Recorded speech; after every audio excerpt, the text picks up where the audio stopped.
यहाँ तक कि विभूति और नम्रता का चेहरा भी अब पत्थर की तरह कठोर हो गया था। उनके चेहरे पर अब वो पहले जैसी मुस्कुराहट नहीं थी, जैसी थोड़ी देर पहले थी। शुरू में उन्हें लगा था कि उन लोगों को कृतिका से कोई प्रॉब्लम है, इसलिए वे जानबूझकर उसे कम मार्क्स दे रहे हैं।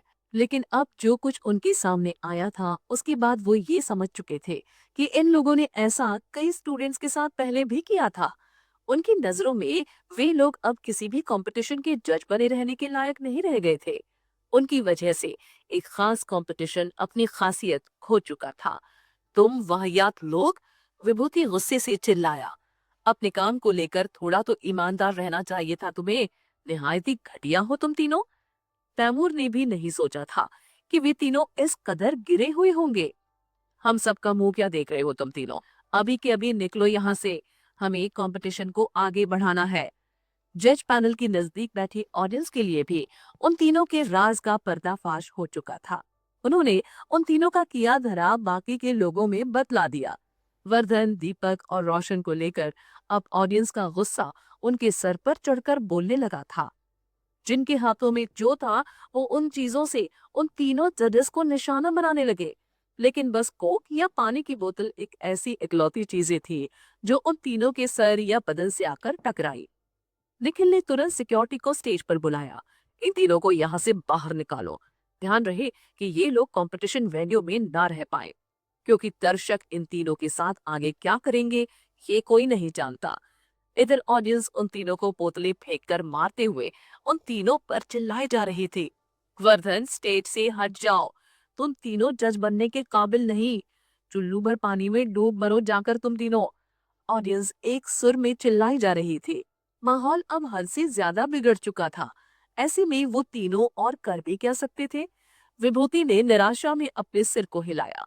एक्टिंग फील्ड में इन तीनों की रेपुटेशन बहुत अच्छी थी। तीनों ही काफी रिस्पेक्टेड थे। अगर ऐसा नहीं होता तो उन तीनों को कभी भी इस कंपटीशन का जज नहीं बनने दिया जाता। लेकिन उन्होंने जो किया वो निहायत ही शर्मनाक और निराशाजनक था। अब उनके अंदर ये हिम्मत नहीं थी कि वो तीनों वहां रुके रहें। सबसे पहले वर्धन स्टेज से नीचे उतरा। उसका चेहरा उतरा हुआ था। उसके पीछे पीछे रोशन और दीपक भी स्टेज से उतर गए।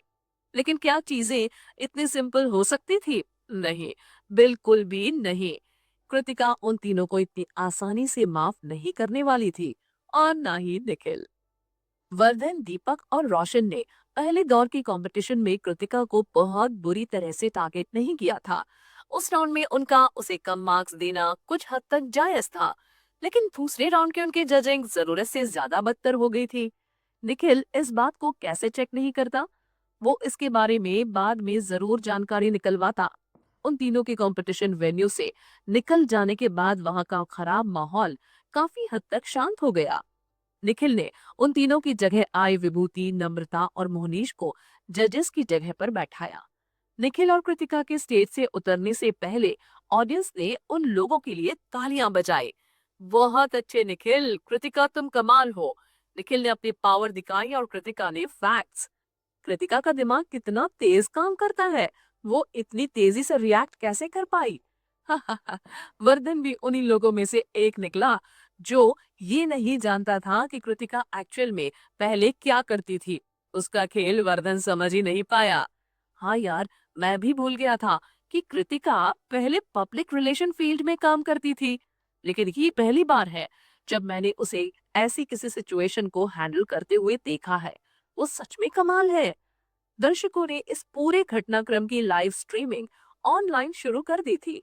उन्होंने कृतिका और निखिल के उस वीडियो को ट्विटर पर अपलोड कर दिया जिसमें वे दोनों, वर्धन और बाकी के दोनों बेईमान जजेस को कंपटीशन से बाहर निकालने के लिए साथ काम कर रहे थे। उस वीडियो को देखने के बाद कुछ इंटरनेट यूजर्स ने उसके नीचे कमेंट करना शुरू कर दिया। निखिल ने एकदम सही किया। जैसे ही उसे पता चला कि कुछ जजेस अपने काम को ईमानदारी से नहीं कर रहे, उसने उन्हें एक झटके में ही जज पैनल से बाहर कर दिया। अब इंडियन आर्ट्स चैंपियनशिप पहले की तरह साफ सुथरे ढंग से होगी। कई दर्शक जो कंपटीशन वेन्यू में रहकर कंपटीशन को देख रहे थे, ऑनलाइन आ गए। हाँ, निखिल ने ना सिर्फ उन तीनों को जजेस पैनल से बाहर किया, बल्कि उसने विभूति, नम्रता और मोहनीश जैसे फिल्म इंडस्ट्री के टॉप मोस्ट रिस्पेक्टेड लोगों को जजेस पैनल में ऐड किया। ऐसा कुछ होना एंटरटेनमेंट इंडस्ट्री के लिए एक बहुत बड़ी बात है। ओबेरॉय कॉरपोरेशन को ओबेरॉय कॉरपोरेशन क्यों कहा जाता है, ये बात आज मुझे समझ में आई। इतने पॉपुलर लोगों को आज तक कभी भी एक साथ किसी जज पैनल में नहीं देखा गया है, लेकिन उन तीनों की वजह से कई टैलेंटेड एक्टर्स इस कंपटीशन से बाहर हो चुके होंगे। उन्होंने जजेस को पहले ही बदल दिया है, इसलिए हम सभी के पसंदीदा एक्टर्स सेफ हैं। अब कंपटीशन भी फेयर होगा। ये पहली बार है जब मैंने अपनी आंखों के सामने कृतिका को किसी को निशाना बनाते हुए देखा है। ये काफी शानदार था। उसने बस एक वार किया और उसे टारगेट करने वाले तीनों जजेस चित हो गए। वर्धन ने तो कहा था कि हमें यानी कि ऑडियंस को कुछ पता ही नहीं। हमें नहीं पता कि एक्टिंग की बारीकियां क्या होती हैं और किन्हें कैसे उनके एक्टिंग लेवल के हिसाब से मार्क्स देना है। उसने खुद को सही दिखलाया, लेकिन आखिर में क्या हुआ? वो खुद ही बेईमान निकला।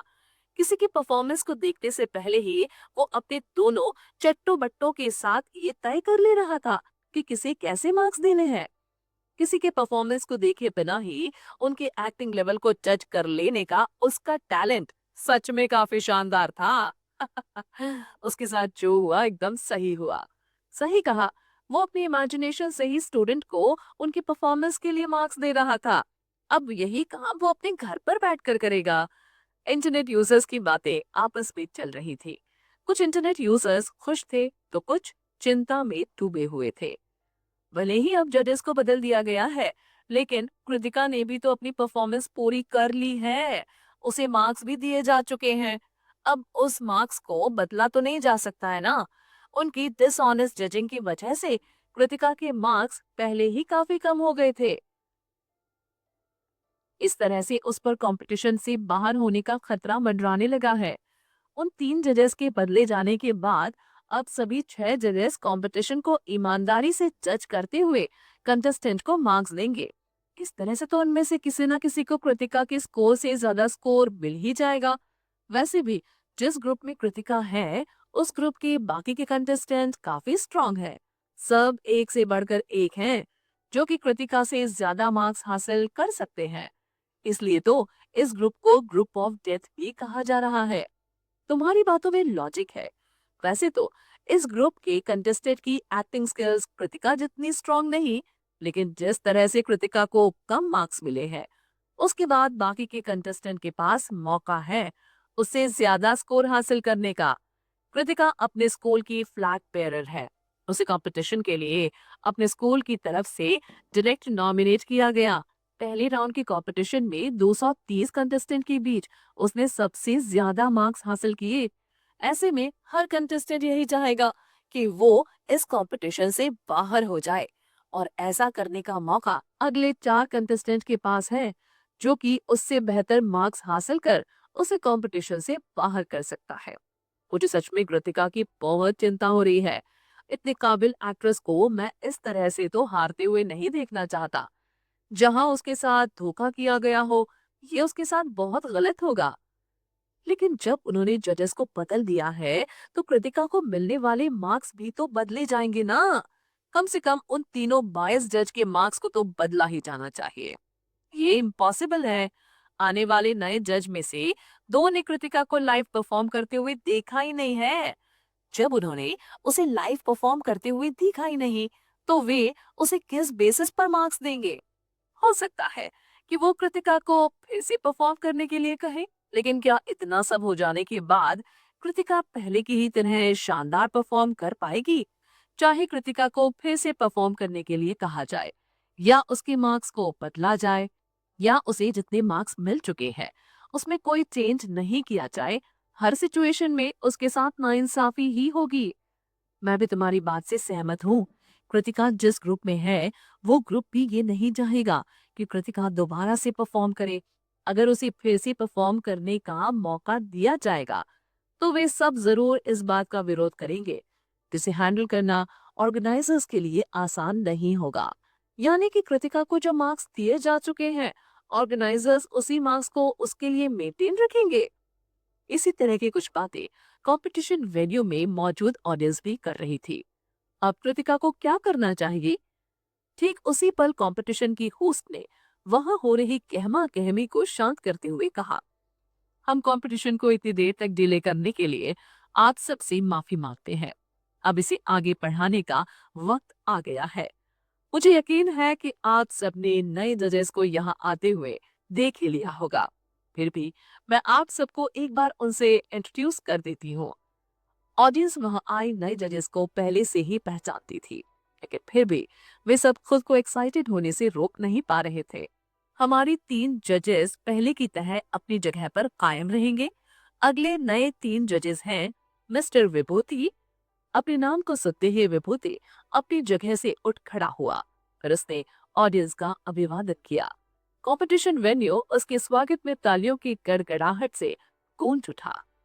मिस्टर मोहनीश और the very talented Namrata. Audience फिर से जोश में आ गए। फाइनली अब कंपटीशन को देखने में फिर से मजा आने वाला था। उन्हें विश्वास था कि नए जजेस पिछले जजेस की तरह बेईमान नहीं होंगे। तो अब हम कंपटीशन को आगे बढ़ाते हैं। अब मैं स्टेज पर बुलाती हूँ अगले कंटेस्टेंट मिस मोहिता को। होस्ट की मोहिता का नाम पुकारने पर वो स्टेज पर आ गई। स्टेज फिर से अंधेरे में डूब गया। जब अगली परफॉर्मेंस के लिए सेटअप रेडी हो गया तो धीरे धीरे स्टेज पर लाइट वापस आने लगी। लेकिन एक अच्छे परफॉर्मेंस के बाद भी मोहिता आज अपना बेस्ट परफॉर्म नहीं कर पाई।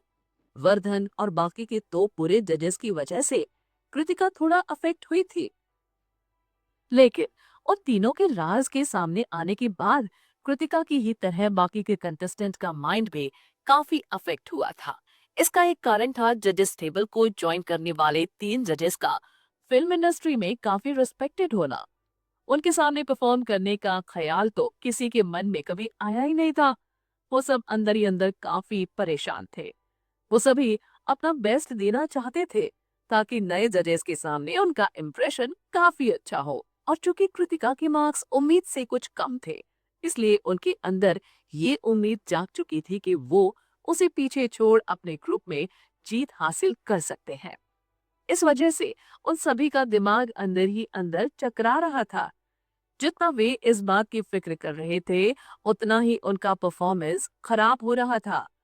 जब उनके परफॉर्मेंस की बारी आई, तो वो उतना बेहतर परफॉर्म नहीं कर पाए जितना प्रैक्टिस के दौरान वे कर पा रहे थे। नम्रता ने मोहिता से कहा, मैं इतना तो कह सकती हूँ कि तुम हम सबके सामने अपना बेस्ट देना चाहती थे, लेकिन अपनी परफॉर्मेंस से ज्यादा तुम्हारा दिमाग किसी और बात पर उलझा हुआ था। शायद तुम्हें किसी खास इंसान से बेहतर परफॉर्म करना था।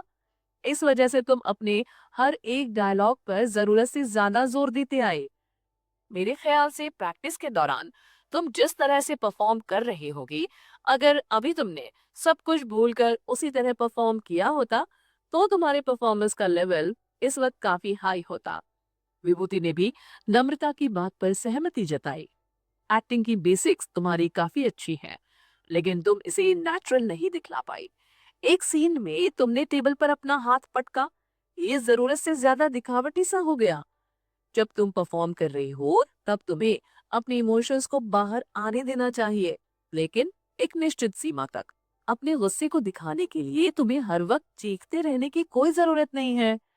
ज्यादा चीखना तुम्हारे हर सीन को बिगाड़ता चला गया। मोहिता के बाद आने वाले 3 परफॉर्मर का भी वही हाल था। उनमें से कोई भी स्टेज पर परफॉर्म करने के प्रेशर को ठीक से हैंडल ही नहीं कर पाया। नॉर्मल दिनों से उनकी परफॉर्मेंस बेहतर नहीं थी। फाइनल कंटेस्टेंट के परफॉर्म कर लेने के बाद कंपटीशन की होस्ट स्टेज पर आई। अब हम सभी कंटेस्टेंट के रिजल्ट को एक एक करके अनाउंस करेंगे। दर्शकों में से जो ध्यान से हर कंटेस्टेंट को मिले मार्क्स को नोट कर रहा था, वो सब पहले ही अपनी अपनी कैलकुलेशन कर चुके थे। इधर कंपटीशन की होस्ट बारी बारी से सभी 5 कंटेस्टेंट के मार्क्स अनाउंस करती गई। सेकेंड पोजीशन पर आने वाले कंटेस्टेंट के नाम को अनाउंस करने के बाद वो विनर के नाम को अनाउंस करने वाली थी। लेकिन इससे पहले कि वो विनर का नाम लेती, वहां मौजूद ऑडियंस जोर से चीख पड़ी, कृतिका कृतिका कृतिका। आज के ग्रुप की विनर है Kritika from national film academy जिनके टोटल मार्क्स है 52.5। वो होस्ट जोर से बोली, कंग्रेचुलेशंस कृतिका, आप अगले स्टेज के लिए क्वालिफाई कर चुकी हैं।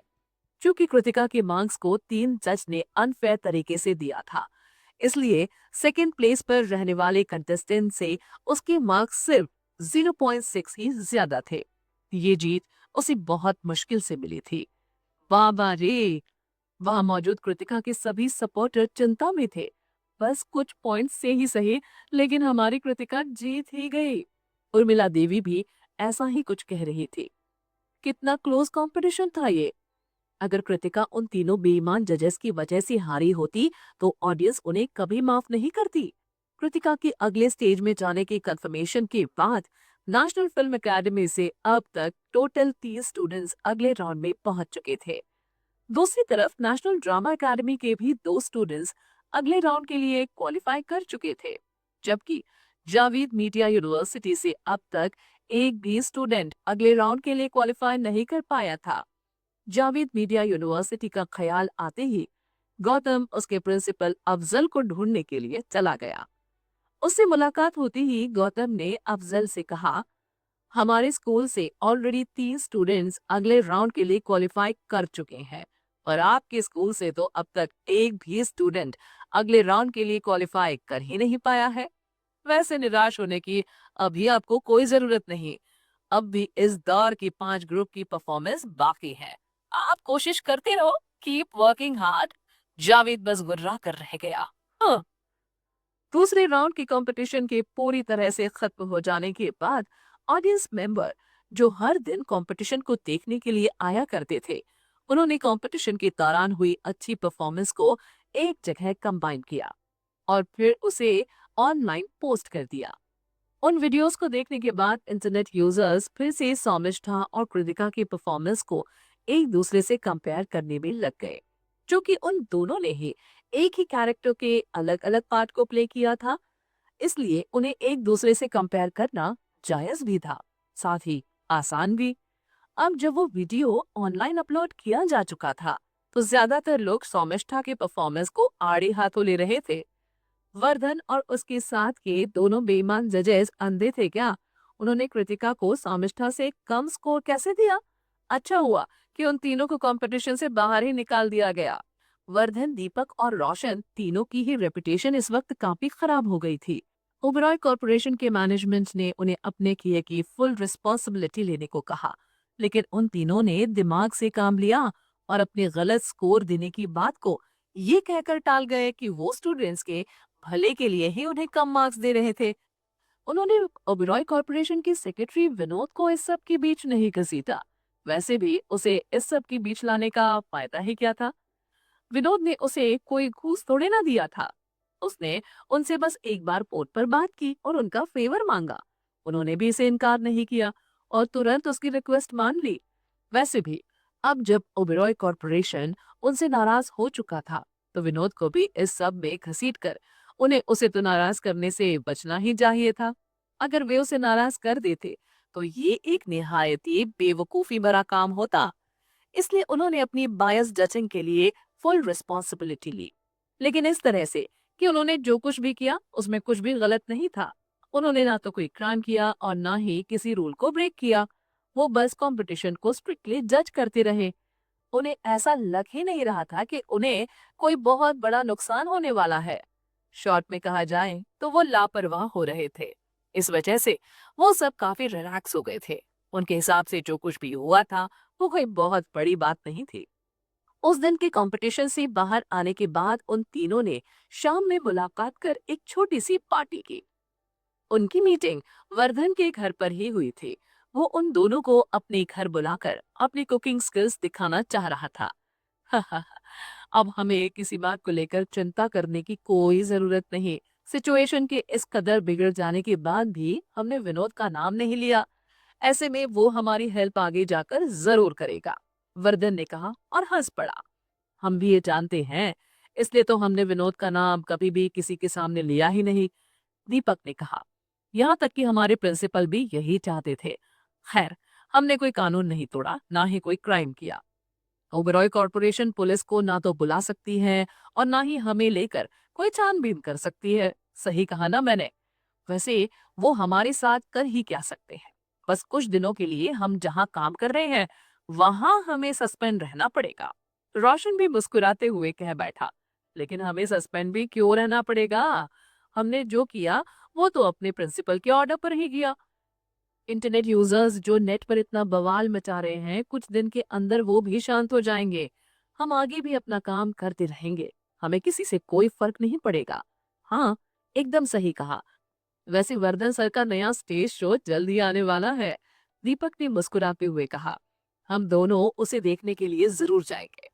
वो तीनों ही लोग आपस में क्लोज होते जा रहे थे। मैं तुम लोगों को कुछ एक्स्ट्रा टिकट्स दे दूंगा, तो अपने नजदीकियों में वो बांट देना, या जिसे मन करे उसे वो टिकट्स बांट देना। वर्धन ने मुस्कुराते हुए कहा। वो कृतिका, उसे लगता है कि वो इस बार जीत गई है, लेकिन उसे समझ में नहीं आ रहा कि वो रोज नए नए दुश्मन बना रही है, चाहे जगह कोई भी हो। लोगों को इस तरह की लड़कियां जरा भी पसंद नहीं, जो जहां जाती हैं वहां मुश्किलें ही खड़ी कर देती हैं। देखना, वो इस कंपटीशन में ज्यादा दूर तक नहीं जाएगी। मुझे तो लगता है कि वो टॉप 10 में भी नहीं पहुंचेगी। रोशन ने गुर्राहट भरी मुस्कुराहट के साथ कहा। हाँ, एकदम सही कहा तुमने। उसे काबू में रखना मुश्किल है। अगर वो टॉप 5 में आती है तो वो ऑटोमेटिकली अगले कॉम्पिटिटिव शो द परफॉर्मर के लिए क्वालिफाई कर जाएगी। अगर तब उसकी वजह से वहां कोई मुश्किल खड़ी हुई और शो की नेगेटिव पब्लिसिटी हुई, तब वे लोग क्या करेंगे? इस कंपटीशन में क्योंकि उसके लिए रिजल्ट्स खराब थे, तो उसने इंटरनेट यूजर्स और ऑडियंस को तमाशा खड़ा करने के लिए उकसा दिया, जिसे काबू में करना कंपटीशन के ऑर्गेनाइजर्स के लिए मुश्किल हो गया। साथ ही कंपटीशन की जरूरत से ज्यादा नेगेटिव पब्लिसिटी भी हो गई। उसकी जैसी लड़की जो जहां भी जाती है सबके लिए परेशानी ही खड़ी करती है।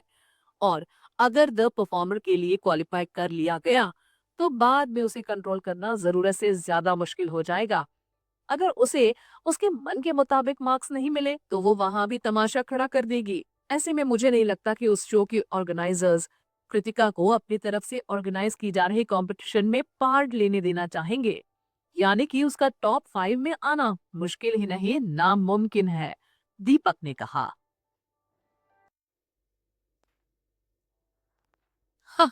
अगर वो टॉप 5 में शामिल नहीं होती, तो जितना भी तमाशा उसने खड़ा किया है, वो सब बेकार हो जाएगा। वर्धन ऐसे ही काफी देर तक कृतिका के बारे में अनाप शनाप बकता रहा। वो तब तक कृतिका की बुराई करता रहा जब तक कि उसे लेकर उसकी सारी भड़ास बाहर नहीं निकल गई।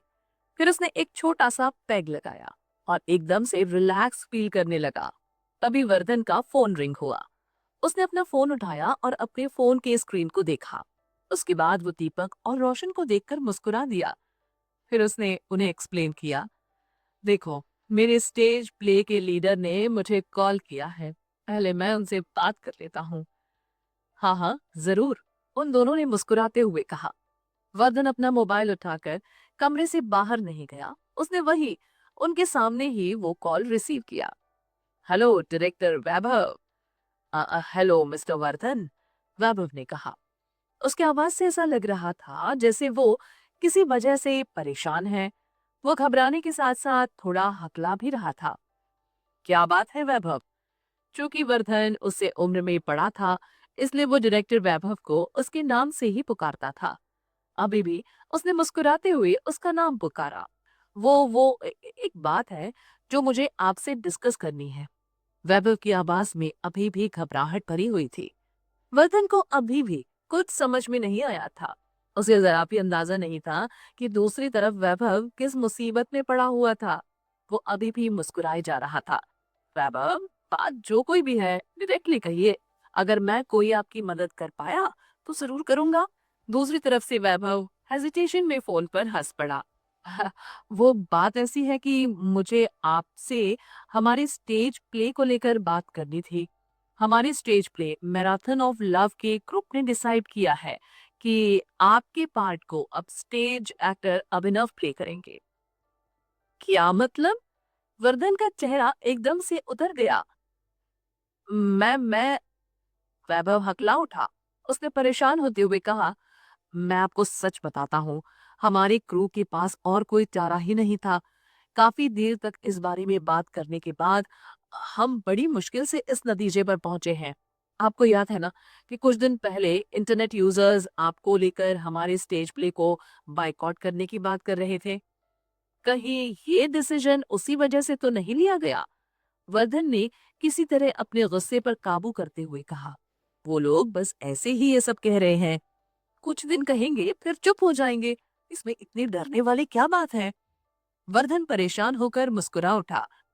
शुरू में हमारे पूरे क्रू को भी यही लगा कि वे सब बस ऐसे ही बड़ी बड़ी बातें कर रहे हैं, इसलिए तो क्रू ने ये फैसला लेने में इतना लंबा टाइम लिया। फाइनली वर्धन को ये लगने लगा कि सिचुएशन कुछ ज्यादा ही बिगड़ी हुई है। इसका क्या मतलब हुआ? कहीं वे सच में तो हमारे प्ले को बायकॉट तो नहीं कर रहे? वैभव की आह निकल पड़ी। हाँ, कुछ दिनों से भारी संख्या में टिकटिंग सेल्स आउटलेट से लोग अपने टिकट्स को रिटर्न कर रिफंड की मांग कर रहे हैं। आज तो इंडिया के biggest ticketing sales outlet ticket booking counter ने हमारे stage play marathon of love को लेकर होने वाली बुकिंग और कैंसिलेशन को शट डाउन कर दिया। इस बार हमारे स्टेज प्ले ग्रुप को बहुत बड़ा नुकसान हुआ है।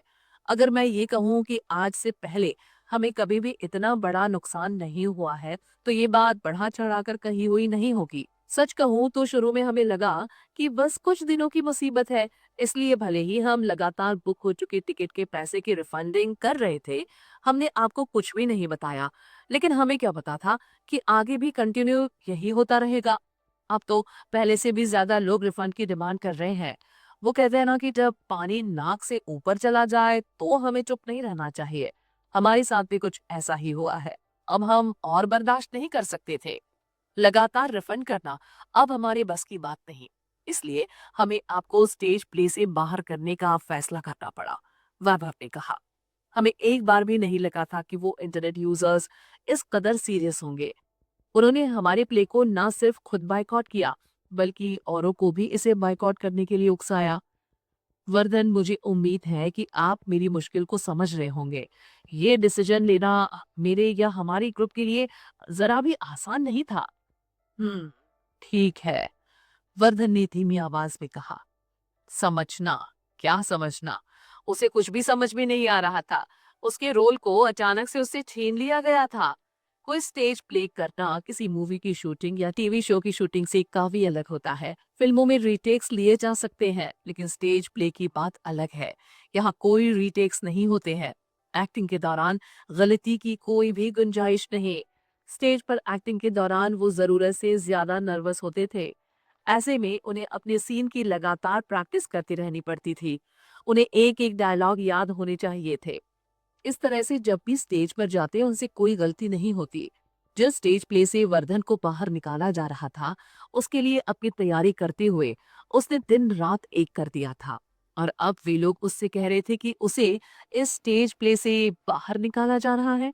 वो आसानी से इसे मानने वाला नहीं था, लेकिन उसके पास और कोई चारा भी नहीं था। वैभव जिस तरह से उससे बातें कर रहा था, उससे वो ये साफ साफ समझ सकता था कि क्रू ने पहले ही ये तय कर लिया है कि उसे स्टेज पे से बाहर निकाल ही देना है। चाहे वो इसके लिए अग्री करे या ना करे, इसका कोई फायदा नहीं था। उसे ना चाहते हुए भी उनकी बात माननी ही पड़ती। लेकिन वो वैभव को ये सीधे से कहने वाला नहीं था कि वो सब समझ सकता है।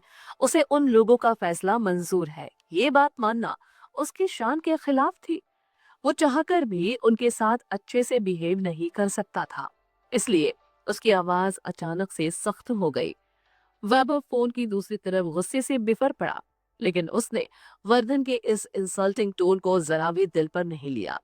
दिल ही दिल में वो अब यही सोच रहा था कि वर्धन शायद अभी भी यही सोचता है कि जो उसने कृतिका के साथ किया वो सही था।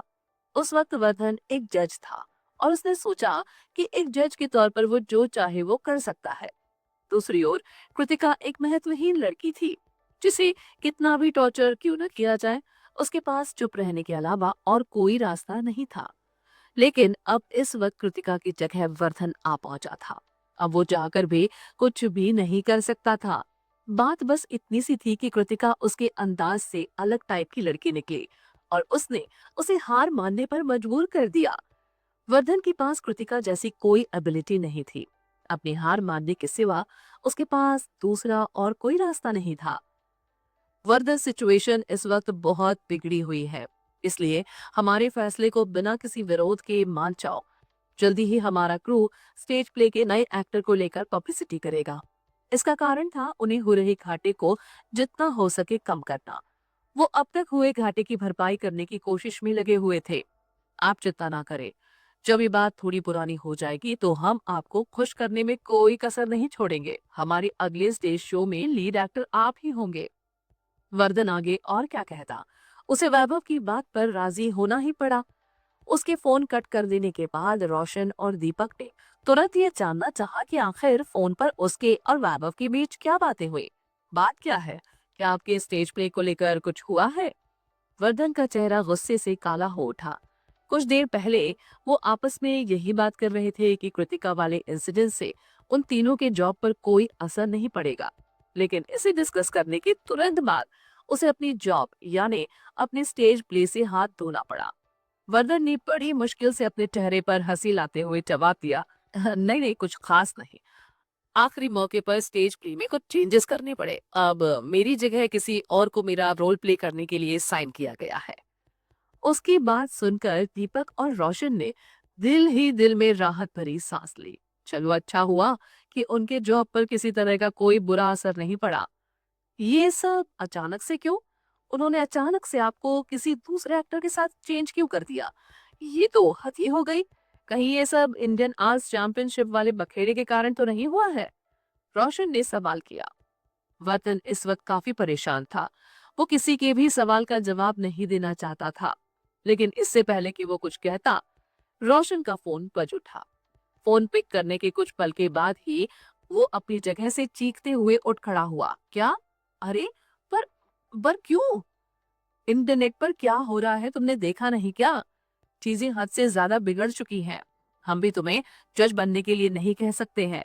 अब तो कोई भी ये कह सकता है कि तुम अपने काम को ईमानदारी से नहीं कर रहे। अगर हमारे ऑर्गेनाइज किए गए कंपटीशन के दौरान भी ये सवाल उठा, तो हम किसी को क्या जवाब देंगे? जब ओबरॉय कॉरपोरेशन वालों ने तुम्हें इंडियन आर्ट्स चैंपियनशिप में जज बने रहने नहीं दिया, तो हम जैसे छोटे मोटे कंपटीशन ऑर्गेनाइजर्स कैसे तुम्हें खुद के ऑर्गेनाइज किए गए कंपटीशन में जज बने रहने दे सकते हैं? दूसरी तरफ से किसी ने फोन पर एक्सप्लेन किया, इंटरनेट, ऐसा क्या हो गया इंटरनेट पर? रोशन को यह सब बहुत अजीब लग रहा था। दूसरी तरफ से फोन पर एक गहरी आह की आवाज आई। फिर उस शख्स ने कहा, इंटरनेट पर एक वीडियो अपलोड की गई है जिसमें तुम तीनों ये कहते हुए दिखाई दे रहे हो कि तुम अपनी पसंद के हिसाब से जिसे चाहो उसे वैसे मार्क्स दे सकते हो, वो भी बिना उनकी परफॉर्मेंस को देखे हुए। इंटरनेट यूजर्स का कहना है कि तुम लोग अपने पसंद नापसंद वाले खेल से न जाने कितनों के करियर को बर्बाद कर चुके होगे। इसलिए मेरी बात को समझिए रोशन, हम चाहकर भी आपकी एज ए जज कोई सर्विस नहीं ले सकते हैं। अगर हमने आपको अपने शो में जज बनाया तो शो की टीआरपी पूरी तरह इफेक्ट होगी, जो कि मैं नहीं चाहता। फोन की दूसरी तरफ से आवाज आई, लेकिन हम पहले ही कॉन्ट्रैक्ट साइन कर चुके हैं। रोशन ने तेजी से कहा, चिंता मत कीजिए, कॉन्ट्रैक्ट ब्रेक करने वाले हम हैं, इसलिए हम आपको आपके जज वाले काम के तय किए गए पैसे से दुगने पैसे देंगे। फोन की दूसरी तरफ से तेजी से आवाज आई। अब इसके बाद रोशन कह भी क्या सकता था? सामने वाली पार्टी उसको उसे तय किए गए रकम से 2 गुना ज्यादा पैसे देने को भी तैयार थी, बस एक छोटे से कॉन्ट्रैक्ट को तोड़ने के लिए। दुगना रकम घाटे का सौदा नहीं था। फोन कट करने के बाद तो रोशन के चेहरे पे हद से ज्यादा परेशानी वाले भाव नजर आ रहे थे। दीपक भी दिल ही दिल में घबराया हुआ था। वर्धन और रोशन दोनों की जॉब पर कृतिका वाले इंसिडेंट के कारण बुरा असर पड़ा था, तो क्या अब उसकी बारी थी? जल्दी ही उसका भी टर्न आएगा। उम्मीद के मुताबिक अगले ही पल उसका भी रिंग करने लगा फोन। ये कॉल एक वैरायटी शो की तरफ से था। वो वहाँ एक एक्टिंग इंस्ट्रक्टर के तौर पर था और उन्होंने भी उसे अपने जॉब से रिजाइन करने को कहा। अब उन तीनों का मूड साथ में पार्टी करते हुए ना तो कुछ पीने का था और ना ही खाने का। वे सब डाइनिंग रूम से अपना अपना लटका हुआ मुंह लेकर बाहर निकल आए। दूसरी तरफ इंडियन आर्ट्स चैंपियनशिप के दूसरे राउंड के बाद तीसरे राउंड को शुरू करने से पहले स्टूडेंट्स को एक छोटा सा ब्रेक दिया गया ताकि उनकी थकान मिट सके और वो अपनी तैयारियों को और बेहतर कर सके। दूसरे राउंड के खत्म होने के बाद अब 50 लोगों में से 10 यानी कि टॉप 10 स्टूडेंट्स को चुना जा चुका था। इसलिए अब आगे के परफॉर्मेंस ग्रुप को डिसाइड करने के लिए ऑर्गेनाइजर्स को लकी ड्रॉ का सहारा लेने की कोई जरूरत नहीं थी। हाँ, लेकिन सभी 10 कंटेस्टेंट किस तरह के एक्ट को किस फिल्म की स्क्रिप्ट से लेकर परफॉर्म करेंगे, इसके लिए अभी भी लकी ड्रॉ के मेथड को ही यूज किया जाना था। हाँ, लेकिन इसमें भी कुछ बदलाव आ चुका था। ये तरीका पहले राउंड की तरह on the spot script select करने या दूसरे राउंड के परफॉर्मेंस के एक दिन पहले स्क्रिप्ट चूज करने का नहीं था। जिस दिन दूसरे राउंड की कंपटीशन कंप्लीट हुई, उसी दिन शाम के वक्त सभी स्टूडेंट्स को नेशनल ड्रामा एकेडमी के एक हॉल में इकट्ठा किया गया, जहां उनके लिए स्क्रिप्ट चूज किया जाना था। स्क्रिप्ट के चूज कर लिए जाने के बाद स्टूडेंट्स को उसके प्रिपरेशन और अपनी थकान मिटाने के लिए 10 दिन का समय दिया जाने वाला था। इन 10 दिनों में अपनी तैयारियों को आखिरी रूप दो, उसमें पैनापन लाओ। चाहे बात अपने मन को बेहतर सिचुएशन में लाने की हो या तुम सबको मिले स्क्रिप्ट की लगातार प्रैक्टिस की, तुम्हें क्या करना है ये तुम पर निर्भर करता है। ज्योतिर्मय ने कहा। तीसरे राउंड की कंपटीशन के रूल्स सेकेंड राउंड से थोड़े अलग हैं। तीसरे राउंड के लिए तुम सबको अपनी अपनी स्क्रिप्ट काफी पहले दी जा चुकी है। ये बात तुम सभी जानते हो। स्क्रिप्ट तुम सबके हाथ में है और इसे परफॉर्म करने के लिए तुम सबको दिया गया समय पिछले दोनों राउंड से कहीं ज्यादा है। तीसरे राउंड में दूसरे राउंड की तरह तुम सबको एक एक्टिंग पार्टनर की जरूरत होगी, जो कि तुम्हारे सीन को पूरा करने में तुम्हारी हेल्प करेगा। लेकिन इस बार ये एक्टिंग पार्टनर ऑर्गेनाइजर्स तुम्हें प्रोवाइड नहीं करवाएंगे, बल्कि इस बार अपने अपने पार्टनर्स को तुम सभी कंटेस्टेंट को खुद ही ढूंढना होगा। वो एक्टिंग पार्टनर बॉलीवुड का कोई एक्टर या एक्ट्रेस होगी या तुम्हारा कोई क्लासमेट या कोई भी जिसे एक्टिंग की एबीसी आती हो। इस पर किसी भी तरह का रिस्ट्रिक्शन नहीं है। ज्योतिर्मय एक ही सांस में वो सब कहता गया। जिन लोगों ने टॉप 10 में इंटर किया था, उनमें से कुछ पूरी तरह से एक्टिंग स्कूल में पढ़ने वाले स्टूडेंट थे, लेकिन बाकी के ज्यादातर कंटेस्टेंट ऐसे थे जो काफी पहले ही एंटरटेनमेंट इंडस्ट्री में दाखिल हो चुके थे।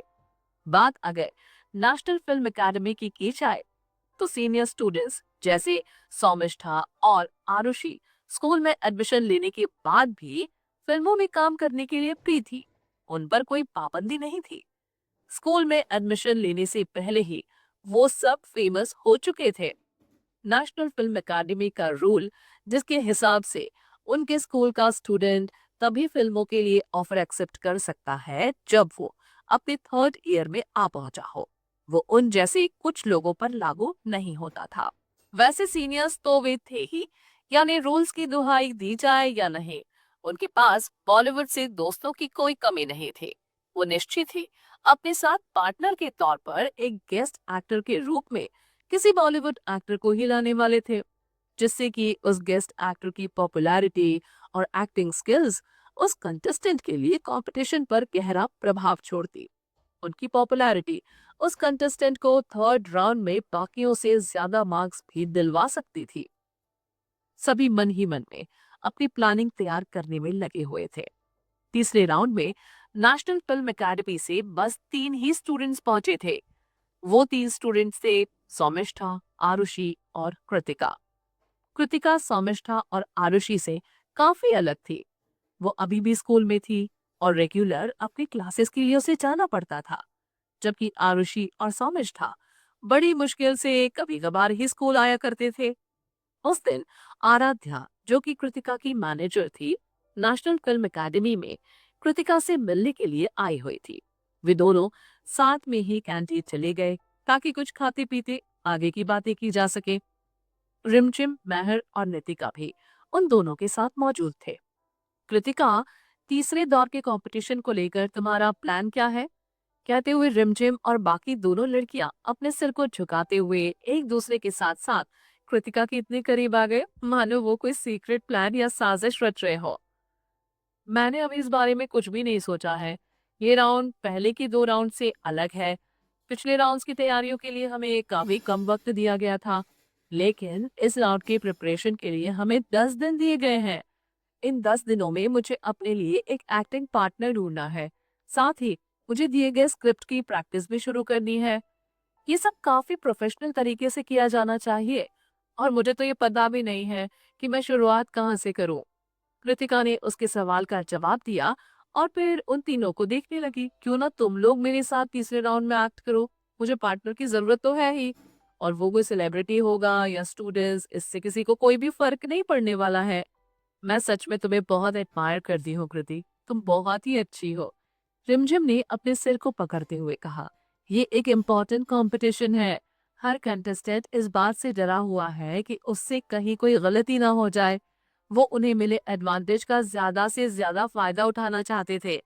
और एक तरफ तुम हो जो हमें अपने साथ एक्ट करने के लिए कह रही हो। नितिका ने भी अपने सिर को जोर से हिलाया। मैं इतने बड़े स्टेज पर एक्ट नहीं कर पाऊंगी कृतिका। मुझे अपनी एक्टिंग एबिलिटी पर इतना ज्यादा भी भरोसा नहीं। तुम खुद भी मेरी एक्टिंग स्किल्स को जानती हो। मैं अभी भी इस डिपार्टमेंट में बहुत कमजोर हूँ। मैं तो इंडियन आर्ट्स चैंपियनशिप के लिए क्वालिफाई भी नहीं कर पाई।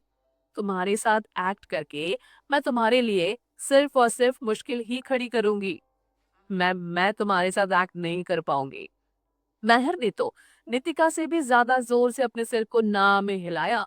मेरे लिए तो ये और भी ज्यादा मुश्किल हो जाएगा। मेरी एक्टिंग एबिलिटी तो रिमझिम और नितिका के सामने कुछ भी नहीं। सीधे सीधे कहूँ तो एक्टिंग लेवल प्रेजेंट टाइम में मेरा तो तीनों से कहीं ज्यादा खराब है। और ये कंपटीशन का बहुत मुश्किल दौर है। प्लीज कृतिका, तुम्हें इसमें बहुत केयरफुल रहना चाहिए। तब आराध्या ने स्ट्रॉ से खुद के मंगाए मैंगो जूस की एक सिप ली। फिर उसने कहा, मैंने अपनी तरफ से कुछ चीजों के बारे में पता लगाया है। तुम सब जानते हो कि acting academy of drama, artist film academy और नेशनल मीडिया यूनिवर्सिटी, इन सभी स्कूलों से एक एक स्टूडेंट ने अगले राउंड के लिए क्वालिफाई किया है। नेशनल मीडिया यूनिवर्सिटी से जिस स्टूडेंट ने अगले राउंड के लिए क्वालिफाई किया है, उसका अपना कोई फैन बेस नहीं है और उसने तो अभी तक एंटरटेनमेंट इंडस्ट्री में कदम भी नहीं रखा है। यानी कि उस स्टूडेंट के पास ऐसा कोई दोस्त नहीं जो कि एंटरटेनमेंट इंडस्ट्री से हो। एज एन एक्टिंग पार्टनर वो अपने स्कूल के किसी एज एन एक्टिंग पार्टनर वो अपने स्कूल के किसी टैलेंटेड टीचर को उसके साथ स्टेज शेयर कर उसकी हेल्प के लिए कह सकते हैं। जैसे वो खुद फेमस नहीं है, वैसे ही वो टीचर भी उतना कुछ खास फेमस नहीं होगा। वही एक्टिंग एकेडमी ऑफ ड्रामा और आर्टिस्ट फिल्म एकेडमी के स्टूडेंट की सिचुएशन नेशनल मीडिया यूनिवर्सिटी से थोड़ी बेहतर है। कुछ वक्त पहले एक कंट्रोवर्सी क्रिएट करने के बाद वो दोनों थोड़ा फेमस हो चुके हैं। उन दोनों में से एक young and good looking newcomer है और दूसरा अपने स्कूल की प्रिटीएस्ट गर्ल। हालांकि उन दोनों ने अभी तक एंटरटेनमेंट इंडस्ट्री में एंटर नहीं किया है, लेकिन उनका fan base national media university के स्टूडेंट के फैन बेस से तो ज्यादा ही है। इसलिए देखा जाए तो इस बार कंपटीशन में जिन दो स्कूलों में सबसे ज्यादा टफ कंपटीशन हो रही है वो है नेशनल फिल्म एकेडमी और नेशनल ड्रामा एकेडमी। इन दोनों स्कूलों से जिन जिन स्टूडेंट्स ने अगले राउंड के लिए क्वालिफाई किया है वो पहले से ही एंटरटेनमेंट इंडस्ट्री में काफी पॉपुलर है। उन सभी का स्टेटस इंडस्ट्री में काफी बड़ा और अच्छा है। उनके फ्रेंड्स भी इंडस्ट्री में ढेर सारे हैं। इस तरह से अपने साथ जिन को परफॉर्मर्स को वो लेकर आएंगे वो जरूर इंडस्ट्री से होंगे और बहुत ज्यादा पॉपुलर भी। आराध्या ने फिर से अपने मैंगो जूस का एक सिप लिया और फिर वो टेबल के बीच में झुक गई। उसके चेहरे पर आई मिस्टीरियस लुक को देखने के बाद सभी उसके करीब आ गए। मैंने सौमिष्ठा के बारे में पता लगाया है। उसके मैनेजर ने अपने कॉन्टैक्ट्स को यूज करके कई बॉलीवुड एक्टर और एक्ट्रेस से बात की है। फाइनली सौमिष्ठा के लिए उसने एक एक्ट्रेस को उसके साथ स्टेज शेयर करने के लिए राजी कर लिया है और वो एक्ट्रेस है लावण्या। आराध्या ने धीमी आवाज में कहा। अभी कृतिका हैरान होने के बाद रिएक्ट करने ही वाली थी कि रिमझिम और बाकी की दोनों लड़कियां उससे पहले ही शॉक होकर चिल्ला उठी। वो इतनी शॉक्ड थी कि उनमें से महर तो सीधे अपनी चेयर पर से उछल पड़ी। क्या? लावण्या? महर ने हैरानी में उसका नाम पुकारा। ये बस एक चैंपियनशिप कंपटीशन है। इसमें इतनी पॉपुलर एक्ट्रेस को लाकर सौमिष्ठा अपनी हदें पार नहीं कर रही। हालांकि लावण्या एक ए लिस्ट एक्ट्रेस नहीं है, लेकिन वो बी लिस्ट एक्ट्रेस की कैटेगरी में सबसे टॉप पर है, जो आज नहीं तो कल ए लिस्ट एक्ट्रेस की लिस्ट में शामिल हो ही जाएगी। जहां तक मुझे याद है, हाल फिलहाल में ही उसे काफी पब्लिसिटी भी मिली थी, नितिका ने कहा। हाँ, आराध्या ने उसकी बात को आगे एक्सप्लेन किया। हाल ही में लावण्या का कॉन्ट्रैक्ट ओबेरॉय कॉरपोरेशन के साथ खत्म हो गया। ओबेरॉय कॉरपोरेशन के कॉन्ट्रैक्ट को पाने के लिए फिल्म इंडस्ट्री के एक्टर और एक्ट्रेसेस में काफी होड़ मची रहती है, लेकिन फिर भी लावण्या को लगा कि जितनी पॉपुलैरिटी उसने हासिल की है और जिस रिस्पेक्ट और ट्रीटमेंट की वो हकदार है, ओबेरॉय कॉरपोरेशन उसे उस हिसाब से ट्रीटमेंट नहीं दे रही। इसलिए अपने कॉन्ट्रैक्ट के खत्म होने पर उसे उनके साथ कोई न्यू कॉन्ट्रैक्ट साइन नहीं किया। फ्री एजेंट होने के बाद जल्दी ही उसे स्काई स्टार प्रोडक्शन की तरफ से एक कॉन्ट्रैक्ट ऑफर हुआ, जिसे एक्सेप्ट करना उसने ठीक समझा। सौमिष्ठा भी इस प्रोडक्शन कंपनी के कॉन्ट्रैक्ट के अंदर एक्टिंग वर्क करती है। अब जब सौमिष्ठा चैंपियनशिप कंपटीशन के थर्ड राउंड में है, जहां उसे किसी गेस्ट एक्टर की जरूरत है, तो उसकी कंपनी ने उसे जिताने के लिए लावण्या की पॉपुलैरिटी का सहारा लेना ठीक समझा। रिमझिम ये सुनते ही खिलखिलाकर हंस पड़ी। लावण्या ओबेरॉय कॉरपोरेशन से किस तरह की स्पेशल ट्रीटमेंट चाहती थी? न जाने कितने ही top most popular actors Oberoi corporation का कॉन्ट्रैक्ट पाना चाहते हैं। अगर उन्होंने उसे कोई कॉन्ट्रैक्ट ऑफर नहीं किया होता और उसे लीड में रखकर फिल्में नहीं बनाई होती, तो वो आज उस जगह नहीं होती जहां वो आज है। जब ओबेरॉय कॉरपोरेशन उसे प्रमोट करना चाहते थे, तब उन्होंने उस पर पानी की तरह पैसा बहाया था। जितने रिसोर्सेस उन्होंने उसे प्रोवाइड करवाए, उतना कोई दूसरी कंपनी उसे नहीं दे पाती कभी। अब जब वो पॉपुलर हो गई है, तो उसे उनसे एक्स्ट्रा स्पेशल ट्रीटमेंट चाहिए। वो ये क्यों बोल रही है कि अगर ओबेरॉय कॉरपोरेशन ने उसे सपोर्ट नहीं किया होता, तो आज वो जिस मुकाम पर है, वहां कभी भी नहीं पहुंच पाती। हाँ, उसके सोचने के तरीके में कुछ तो गलत है, कृतिका ने एक्सप्लेन किया। लावण्या के इतने जल्दी पॉपुलर होने के पीछे की असली वजह ओबेरॉय कॉरपोरेशन का उसे ऐसे ऐसे रिसोर्सेज प्रोवाइड करवाना था, जो किसी न्यूकमर के पास कभी भी नहीं होता।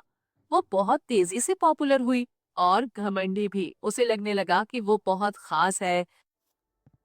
उससे छोड़ो, हमें पहले स्काई स्टार प्रोडक्शन के बारे में कुछ बातें कर लेनी चाहिए।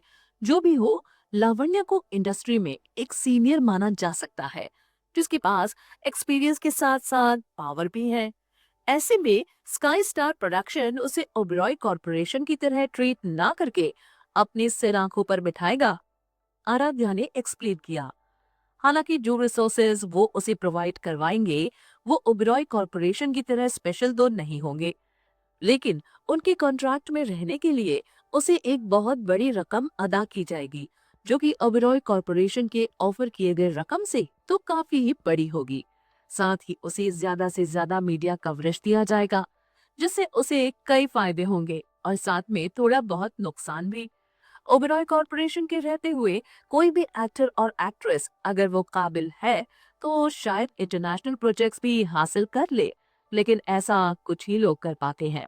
उनके हिसाब से लावण्या उतनी काबिल नहीं कि जिसे इंटरनेशनल प्रोजेक्ट्स के लिए रिकमेंड किया जाए, और शायद यही वो वजह होगी जिसके कारण लावण्या ने अपने कॉन्ट्रैक्ट को उनके साथ आगे नहीं बढ़ाया।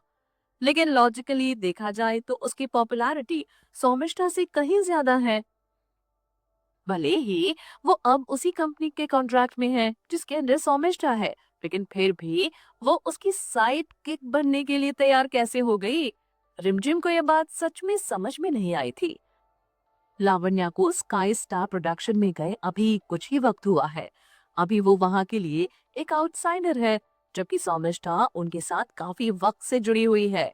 अगर लावण्या को उनके टॉप लेवल के रिसोर्सेज और स्पेशल ट्रीटमेंट चाहिए, तो पहले उसे उनके लिए अपनी वफादारी साबित करनी होगी, कृतिका ने सभी को एक्सप्लेन किया।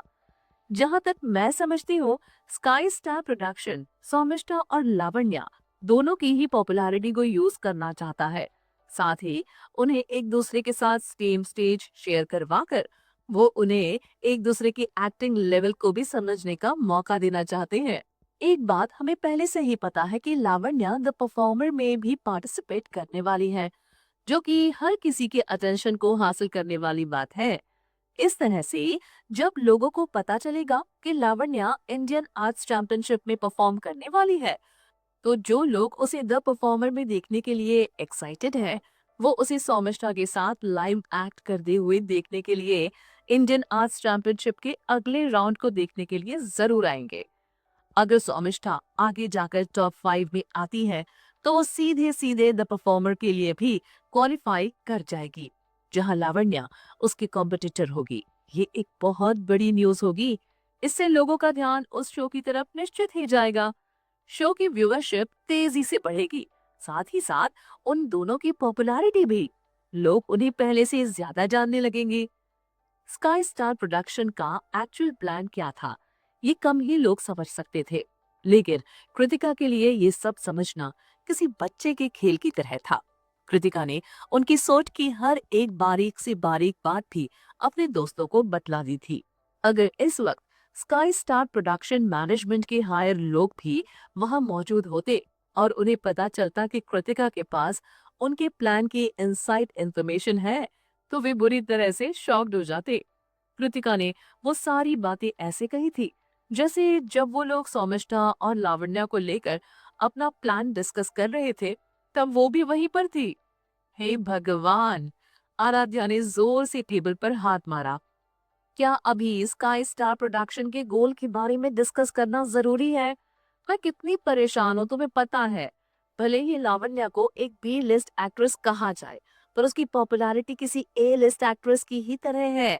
सौमिष्ठा ने उसे अपना एक्टिंग पार्टनर बनाना डिसाइड किया है। ऐसे में तुम उसे लेकर जरा भी स्ट्रेस क्यों नहीं ले रही हो?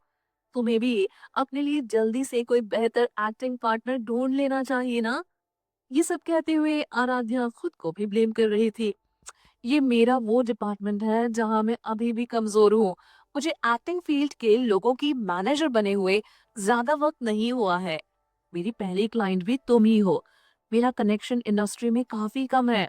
मैं ज्यादा लोगों को नहीं जानती, इसलिए तुम्हारी मदद बहुत ज्यादा नहीं कर पाऊंगी। लावण्या को सेलेक्ट करने से पहले भी सौमिष्ठा के मैनेजर ने जितने भी लोगों से उसकी एक्टिंग पार्टनर बनने की बात की थी, वो सब लावण्या के लेवल के ही थे। बाकी के कंटेस्टेंट भी as a guest actor Lavanya जैसे ही पॉपुलर सेलिब्रिटी को ढूंढ रहे होंगे या फिर ढूंढ चुके होंगे। एक बात और जो मैं तुम्हें बताना भूल गई, कि तुम्हारी तरह टॉप 10 में शामिल हुए दूसरे कंटेस्टेंट्स ने न सिर्फ अपने लिए फेमस गेस्ट एक्टर्स को ढूंढा है, बल्कि उनके साथ साथ उन्होंने नामी गिरामी डायरेक्टर्स भी अपने परफॉर्मेंस की तैयारी करवाने के लिए हायर किए हैं। एक डायरेक्टर का किसी कंटेस्टेंट के साथ रहकर अगले राउंड की तैयारियों में उसकी हेल्प करना और किसी कंटेस्टेंट को किसी भी डायरेक्टर की हेल्प का ना मिलना एक बहुत बड़ी बात है। आराध्या घबराते हुए बोली, सिंपल से सिंपल डायरेक्टर भी किसी सीन को कैसे परफॉर्म करना है, इसकी समझ किसी एक्टर से कई गुना ज्यादा बेहतर रखता है। ऐसे वो आपकी तैयारियों को एक फाइनल टच दे सकता है। महर एकदम से परेशान हो उठी। अरे कृतिका, तुम अभी भी हम में से ही किसी को गेस्ट एक्टर के तौर पर अपने साथ स्टेज शेयर करने के लिए क्यों कह रही हो? तुम्हें तो बाकियों की तरह किसी सेलिब्रिटी एक्टर को ढूंढना चाहिए ना। महर की आवाज इस बार जरूरत से ज्यादा तेज थी, इसलिए वहां मौजूद सभी लोग उसे देखने लग गए। यहाँ कैंटीन में काफी लोग हैं, हमें यहाँ देर तक नहीं रुकना चाहिए। किसी ऐसी जगह चलते हैं जहाँ लोग कम हो। आगे की बातें किसी शांत जगह हो तो ही बेहतर होगा, नितिका ने सजेस्ट किया। सही कहा, चलो पास के किसी कैफे में चलते हैं। वैसे वहाँ लोग तो कम होंगे ही, लेकिन अगर किस्मत से वहाँ लोग ज्यादा हुए भी, तो भी वो वैसे होंगे जो हमें नहीं जानते होंगे, रिमझिम ने कहा। सभी ने उसकी बातों पर सहमति जताई और अपनी अपनी जगह से उठ खड़े हुए। वे कैंटीन से बाहर की ओर जा रहे थे कि उनके सामने सौमिष्ठा आ खड़ी हुई। रिया और मोहिता उसके पीछे पीछे चल रही थी। उन्हें मालूम नहीं था कि सौमिष्ठा आज स्कूल क्यों आई थी। वो ऑलरेडी एयरपोर्ट में थी और ज्यादातर वक्त स्कूल से बाहर फिल्मों की शूटिंग और सेलिब्रिटी इवेंट्स में बिताया करती थी। अब वो किसी भी क्लास को अटेंड करने के लिए स्कूल नहीं आया करती थी। नेशनल फिल्म एकेडमी का रूल भी यही था। स्कूल मैनेजमेंट ईयर 4 में आ चुके स्कूल के स्टूडेंट्स को फिल्मों की शूटिंग के लिए बाहर जाने से नहीं रोकते थे। हाँ, पर सौमिष्ठा का कंपटीशन के अगले राउंड की प्रैक्टिस स्कूल के बाहर ना करके यहीं स्कूल में करना थोड़ा सा सभी को अजीब जरूर लग रहा था। महर ने धीमी आवाज में कहा, आज से पहले तो मैंने हमेशा रिया को वनीता और मनीषा को अपने चक्कर लगवाते देखा है। फिर आज इस रिया को क्या हो गया जो वो खुद किसी के पीछे पीछे उसके चक्कर लगा रही है। उसकी बात सुन नितिका के होठ मुस्कुराहट में ऊपर उठ गए। फिर उसने धीमी सी आवाज में कहा, उसे फाइनली ये एहसास हो गया कि वो कृतिका को अपने दम पर नहीं हरा सकती, इसलिए उसने सौमिष्ठा की चाकरी करनी शुरू कर दी है। कृतिका, सौमिष्ठा ने उसके आसपास खड़ी उसकी दोस्तों की तरफ देखते हुए उससे सवाल किया, क्या तुम अगले राउंड की तैयारी कर रहे हो? कृतिका ने उसे सच सच जवाब दिया, नहीं, अभी मैं इसी बारे में अपने फ्रेंड्स के साथ डिस्कशन कर रही थी। सच भी यही था, वो अब तक किसी कंक्लूजन पर पहुंची ही नहीं थी, इसलिए इस वक्त किसी से कुछ भी छिपाने की उसे कोई जरूरत ही नहीं थी। रिया ने नफरत भरी निगाहों से रिमझिम, नितिका और महर को देखा। फिर वो बोली, कृतिका, तुम इनमें से तो किसी को अपना एक्टिंग पार्टनर बनाने के बारे में नहीं सोच रही हो ना? हम कृतिका से यही बात कर रहे थे कि उसे जल्दी से अपने लिए कोई सेलिब्रिटी गेस्ट एक्टर या एक्ट्रेस ढूंढ लेना चाहिए। नितिका गुर्राते हुए बोली, अच्छा, तुम लोगों को लगता है कि कृतिका या तुम में से कोई किसी अच्छे गेस्ट एक्टर को ढूंढ सकता है, वो भी तब जब तुम में से किसी का भी इंडस्ट्री के लोगों से कोई कनेक्शन ही नहीं। मोहिता चिढ़ते हुए बोली। सेकेंड राउंड के दौरान कृतिका के मार्क्स को कम कर दिए जाने के बाद भी मोहिता कृतिका को हरा नहीं पाई थी। उसके मार्क्स कृतिका से कुछ पॉइंट्स भर ही कम रह गए थे। इस वजह से वो कृतिका से काफी चिढ़ी हुई थी और उसे लेकर जरा भी पोलाइट नहीं थी। मोहिता दीदी, आप ये कैसे भूल गई कि कृतिका ने फाइट क्वीन और मिस्टर सोहेको जैसी ब्लॉकबस्टर फिल्म्स में काम किया है? चाहे जो भी हो, वो डायरेक्टर दिवाकर और डायरेक्टर तल्पेश दोनों को अच्छे से जानती हैं, और फाइट क्वीन के एक्टर शौर्य और रौनक से भी उसकी अच्छी खासी दोस्ती होगी। इस तरह से उनकी हेल्प के थ्रू जरूर कृतिका के कनेक्शन इंडस्ट्री के कई हाई लेवल के लोगों से हो ही गए होंगे। रिया ने कृतिका का मजाक उड़ाते हुए कहा। मोहिता ऐसे हंस पड़ी जैसे वो बहुत ज्यादा खुश हो। अरे हाँ, मैं तो भूल ही गई थी, वे लोग तो सच में काफी ऊंचे दर्जे के सेलिब्रिटी हैं। लेकिन क्या अपनी कृतिका उन्हें अपने साथ एक्ट करने के लिए या अपनी हेल्प के लिए बुला सकती है? क्या वो शौर्य को अपने साथ गेस्ट एक्टर के तौर पर और डायरेक्टर दिवाकर या तल्पेश में से किसी को उसे मिले स्क्रिप्ट के डायरेक्टर के तौर पर यहाँ बुला सकती है? ये सब कहते हुए मोहिता अपने मन में उभरे उन लोगों की इमेज को देख रही थी जो कृतिका की इनविटेशन को ठुकराकर उसे बुरी तरह डांट रहे थे। वो इमेज जैसे ही उसके दिमाग में उभरा, वो खिलखिलाकर हंस पड़ी। तो उनके जैसे बड़े स्टार्स के साथ लाइव परफॉर्म करने के बारे में सोचकर अच्छे अच्छों को अपनी औकात पता चल जाती होगी। खुद की लगातार इंसल्ट से कृतिका की भौहें गुस्से में उठ गई। मोहिता दी, क्या मैंने आपको किसी तरह से नाराज किया है? क्योंकि मोहिता ईयर 4 भी थी, इसलिए स्कूल कैंपस में कई जूनियर लड़कियां उसे दीदी बुलाया करती थी। कृतिका ने भी उसकी रिस्पेक्ट करते हुए उसे दीदी कहकर पुकारा। कृतिका के उस सवाल ने मोहिता को चकित कर दिया। ये कृतिका कर क्या रही थी? रिया का मेरी इंसल्ट करना मुझे समझ में आता है, आखिर मेरी ही तो वजह से उसकी वेब फिल्म फ्लॉप हुई थी। कृतिका ने मुस्कुराते हुए रिया के दिल में मानो छुरा ही घोंप दिया था। फिर सेमेस्टर एग्जाम के एंड में भी मैंने उसे मात दी। जो छुरा कृतिका ने अभी रिया के दिल में घुसाया था, उसने उसे बाहर निकाला और अपनी अगली बात से फिर से उस छुरे को दुगनी तेजी से उसके दिल के अंदर घोंप दिया। रिया तो एकदम से उसे देखती ही रह गई।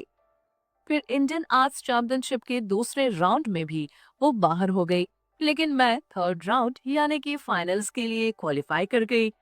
कृतिका के चेहरे पर वही चिढ़ाने वाली मुस्कुराहट उभरी हुई थी। मुझे लगता है वो मुझसे गुस्से में जलकर कोयला हुए जा रही होगी। रिया का चेहरा एकदम से धधक उठा। वो सच में जलकर कोयला होने की हालत में पहुंच चुकी थी।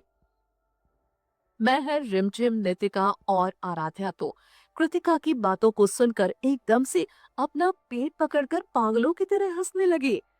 उन्हें लग रहा था जैसे कृतिका ने रिया को जलते गैस पर बिठा दिया था और धीरे धीरे बर्नर से निकलने वाली आग की लौ को बढ़ा रही थी, जिससे जलकर तड़पने के सिवा रिया और कुछ नहीं कर सकती थी। लेकिन मोहिता दी, मैंने ऐसा तो कुछ भी आपके साथ नहीं किया जिससे कि आप मुझसे नाराज हो। फिर आप मुझ पर अपने जुबानी तीर क्यों चला रही है? कृतिका के चेहरे पर कंफ्यूजन के भाव उभर आए थे। मोहिता से कुछ कहा नहीं गया। वो बुरी तरह सकपका गई थी। इस बार छुरा घोंपने का काम कृतिका ने नहीं बल्कि नितिका ने किया। लेकिन रिया की जगह उसका निशाना मोहिता थी। वो तपाक से बोली, शायद इसलिए क्योंकि सेकेंड राउंड में ये उसी ग्रुप में थी जिसमें तुम्हारे साथ काफी कुछ गलत होने के बाद भी ये तुम्हें हरा नहीं पाए। शायद इसी बात की खुन्नस ये तुम पर निकाल रही है। महर भी कृतिका की तरह थोड़ी कंफ्यूज थी, लेकिन वहां तो इसके हारने का कारण इसकी खुद की बेकार परफॉर्मेंस थी। उसके अपनी घटिया परफॉर्मेंस से कृतिका का क्या लेना देना? तब रिमझिम ने महर की ही बात को एक्सप्लेन किया। कुछ लोग ऐसे होते हैं जो कभी खुद में कमियां नहीं निकालते। अगर कोई दूसरा उनसे ज्यादा बेहतर होता है तो वे डायरेक्ट उसे ही ब्लेम करने लग जाते हैं।